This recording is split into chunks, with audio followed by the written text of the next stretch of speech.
Our next session is for Peadia recalls of Neetpg 2022. Okay, so starting with the first question. An 11-month-old child had recurrent jerky movements of the limbs, developed regression of the milestones, and EEG showed hyperrhythmia. What is the anti-epileptic of choice? So here you can see in the EEG if the 1 to 2 spike waves and plus components is seen here in the EEG. So there may, and also the hyperrhythmia is seen. So it is the infantile spasm. In the infantile spasm there is epileptic spasm plus psychological retardation and EEG hyperrhythmia. In the high voltage slow wave EEG of the shalloty background and the multiple spikes is seen. Then it's also called the salam seizure when the neck is flexed and also the hand is jerking. So it is called the infantile spasm. In the infantile spasm you can't there is a we can't give, it is also called the West syndrome, and we can't give phenobarbital and phenytoin in the infantile spasm. Propranolol is used for other treatment, other disease, and ACTH is used here. So ACTH is the drug of choice for infantile spasm or West syndrome or salam seizure. Okay. So the next question. A young child was brought by his mother complaining of multiple episodes of loose stools, also complained of drowsiness, lethargy, skin pinch was going back very slowly, and the child did not accept breast stands, fits. What is the class of dehydration? So here you can see there is chronic diarrhea greater than 1 month. So difference between severe dehydration and the some dehydration is, in the some dehydration fluid loss is 50 to 100 ml per kg, while in the severe dehydration fluid loss is greater than 100 ml per kg. Child is restless in some dehydration, while the child is lethargic in the severe dehydration. In some dehydration, child drinks eagerly, while in severe dehydration not able to drink. In some dehydration there is sunken dry eyes, while in the severe dehydration also the sunken dry eyes. In some dehydration skin pinch goes back slowly, while in the severe dehydration skin pinch goes back very slowly. So here in the question you can see that question there is given that skin is going back very slowly and child is drowsy and lethargic with multiple episodes of loose stool.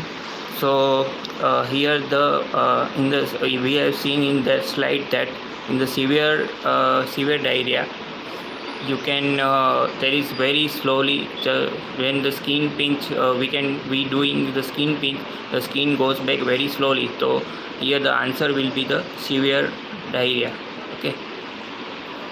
So next question. 7-year-old male child presented with the palpable purpura over lower limbs and buttocks, then complaining of arthralgia. So here will be the Hanos colon purpura will be there. In the abdominal pain with previous history of upper respiratory tract infection, what is the treatment option for the following condition? Okay, so in the Hanos colon purpura, you can see the, which is also called the anaphylactic purpura or IgA vasculitis, and it is occur in the children, and it is also leukocytoclastic vasculitis in the small blood vessel with IgA deposition in the small blood vessel of the skin, joint, GI tract and the kidney. Okay, many follow the infection and the genetic susceptibility also propose. In the palpable purpura and edema in the dependent position of the body like buttocks and the extension of the upper extremities. Then the GI symptom may include the abdominal pain, then also the arthritis and the round involvement, and also the treatment is here the corticosteroid. We are giving the corticosteroid for the treatment. So moving back to the question, what will be the treatment of choice? So in the option you can see the corticosteroid is glucocorticoids, and azathioprine and methotrexate, they are all used in the arthritis and the cancer. Okay, so cyclosporin also used in the cancer like treatment. So here the answer will be the glucocorticoids. So the next question, a 11-year girl presented with the sore throat and streptococcal infection 20 days ago, followed by the fever, arthralgia, elevated ESR. There is no evidence of the carditis or the residual heart disease. What is the correct option with the regards to prophylaxis?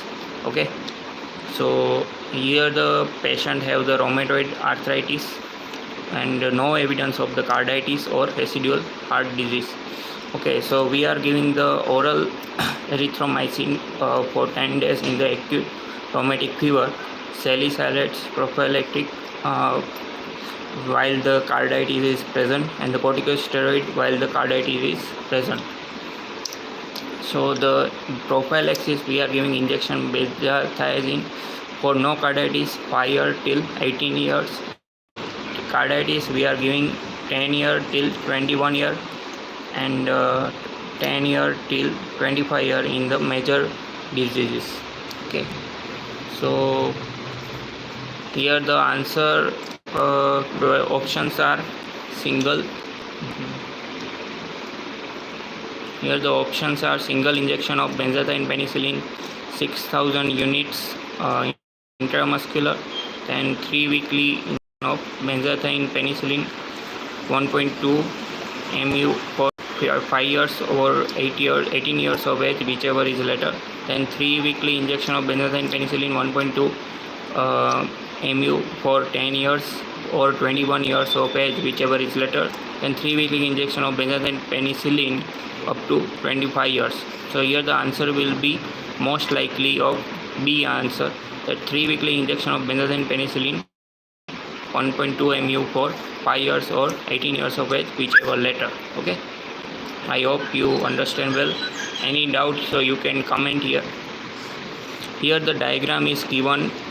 In the abdominal wall there is content which is coming out of abdomen, and we have to identify what is the structure here is given. Okay, so options are gastrocasis, omphalocele, evastration of the bowel, and bladder exstrophy. So the evastration of the bowel can't be there because we can't see the abdominal content here. It is the round shape and it is the soft, and also there is a rebound tenderness, rebound spasm will be there. Okay, so gastrocasis also can't be there because it is the round shape but it shows the abdominal content, and omphalocele also shows the abdominal sigmoid colon content. So by the diagram we can see, so it can be the bladder exstrophy only, which is also called ectopia vesica, which is a rare case, and it's shown in the diagram. Moving forward, next question, which of following disease is autosomal recessive? Okay, so as you might have read about autosomal dominant diseases like osteogenesis imperfecta, Tracker Collins syndrome, achondroplasia. They are all autosomal dominant disease, which is causes the bone disease. Then these are all rare disease, mainly are from autosomal dominant. Here the cystic fibrosis is autosomal recessive, so the answer will be cystic fibrosis. So next question, mother was worried that her child did not pass urine on postnatal day 1. What advice will you give? You might have read the notes which showing that while if the child is not passing meconium by 24 hours or less than 99% pass by 48 hours, urine should be passed by 48 hours, and meconium is black in color birth till 3rd day. Then intestinal stool is greenish color 3rd to 5th day, and normal stool are golden yellow after 5th day. Okay, then okay, umbilical cord and arteries and vein falls by 7 to 10 days. Okay, so here we have to see that urine passes by usually 48 hours, and in the question is you can see each child did not pass urine for 1 day. So the answer will be uh, we should wait for another 24 hours. If the child is not passing urine till 48 hours, so we can do the investigation and for the further management. But till 24 hour we do not need to worry about children, and we have to counsel mother about it's fine if there is no passing of urine, because if it might be due to insufficient breast milk. So we have to continue the breastfeeding and observe it. Okay, so the answer will be B. Okay, next question. A neonate fetus was found to have multiple long bone fracture. Which condition is most likely? So here the multiple bone fracture is seen, which is usually seen in osteogenesis imperfecta. In achondroplasia, there is no bone fracture. There might be displacement of bone disc of the skull bone. In Marfan syndrome also there is decrease in nutrition of the bone. In the cretinism there is hyperparathyroidism, so increase in the calcium. In osteogenesis imperfecta you can see the multiple bone fractures, so the answer here will be osteogenesis imperfecta. So here you can see the colicky abdominal pain of 2. So X-ray here showing the what is the child suffering from. So here you can see in the X-ray there is a claw sign is seen, and claw sign is usually seen in